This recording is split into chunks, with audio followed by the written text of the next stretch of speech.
ஏடிஎம்கேவை திரு அண்ணாமலை வந்து மாநில தலைவராக இருந்தபோது கூட்டணி இருந்தபோது என்ன சொல்லியிருக்கிறார்னு ஏடிஎம்கே வச்சது? அன்னைக்கு இதே ஊடகங்கள்லாம் கேள்வி எழுப்பலையா? ஏடிஎம்கே கூட்டணியை முறிச்சதே அண்ணாமலை தான் வச்சாங்களா வைக்கலையா? அவர் ஜெயலலிதா அவர்களை பற்றி பேட்டி கொடுத்துட்டாரு, அண்ணா அவர்களை பற்றி விமர்சனம் பண்ணிட்டாரு, அறநிலைத்துறை ஆர்ப்பாட்டத்தில் பேசினாரா இல்லையா? டைம்ஸ் ஆஃப் இந்தியா பேட்டியில் கொடுத்தாரா இல்லையா? அன்னைக்கு எல்லாம் வேற சொன்னாங்க ஏடிஎம்கே உடைய கூட்டணி முறிஞ்சதுக்கு அண்ணாமலை காரணம்னு. இன்னைக்கு வந்து அண்ணாமலை சூப்பராக டீல் பண்ணுறாரு, நயனாந்தன் சரியில்லைன்றாங்க.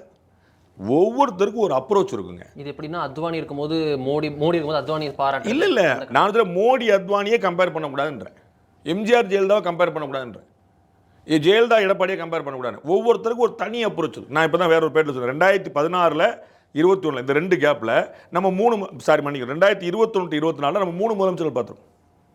ஜெயலலிதா இருந்தாங்க, மன்னிக்கணும் 2016 24 ஜெயலலிதா இருந்தாங்க, ஓபிஎஸ் இருந்தார், இபிஎஸ் இருந்தார். 3 முதலமைச்சர்கள் பார்த்தோமா? 3 முதலமைச்சர் ஒன்றா?